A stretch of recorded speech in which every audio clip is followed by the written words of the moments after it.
Now let's see what all I learned from this project. So first thing, I learned to use the multimeter to check the continuity of the jumper wire. So now I have set it on the continuity mode, and let's check jumper wire's continuity.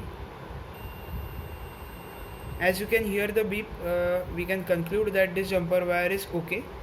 The next thing is I learned to check the voltages from the microcontroller.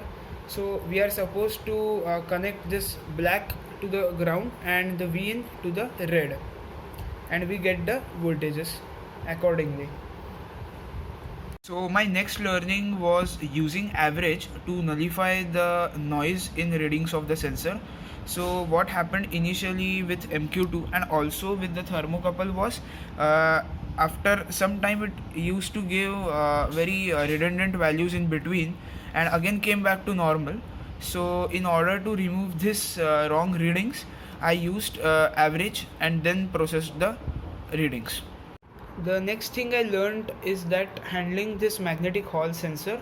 So as you can see, I have put the cardboard and two silicone gel coverings on the screws. The reason is that before putting this, I used to get wrong readings, and I wondered why. The reason was this magnet used to magnetize the screws and metal covering behind, and it used to give the wrong readings. So after placing this keyboard sheet and these two silicone gels, I didn't face that problem. The next thing I learned is to properly place this thermocouple between the walls of the burner so that it doesn't move and give the wrong readings.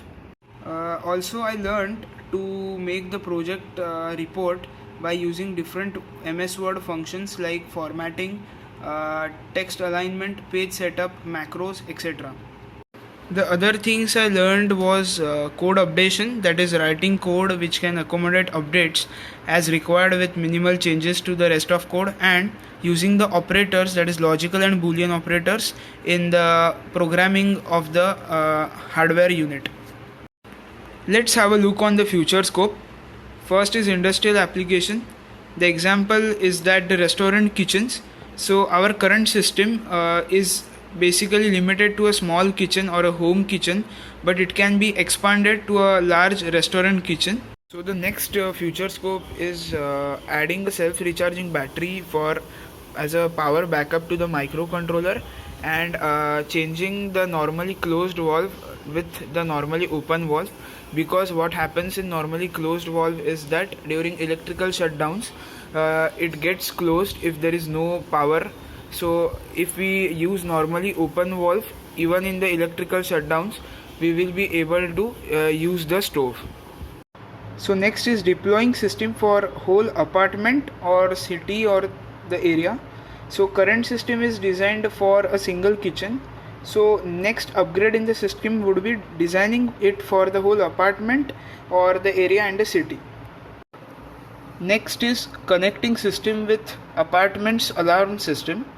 So current system uses call functionality to notify the user about the leakage, but it is not 100% reliable always.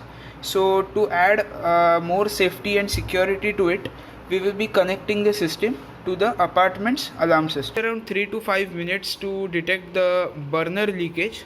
The reason is the thermocouple, as you can see, that is used, takes time to detect the flame off to flame on state and vice versa. So the possible solution is that using quick flow sensor and quick flame sensor can improve this significantly. Next is sensor maintenance. So we will be using ML to develop a diagnosis model for monitoring the performance of the sensors used, and also we will be using self calibration to adjust the deviation of output of the sensor from the desired value. So calibration is basically needed because the adjustments usually change with the time and they need to be recalibrated.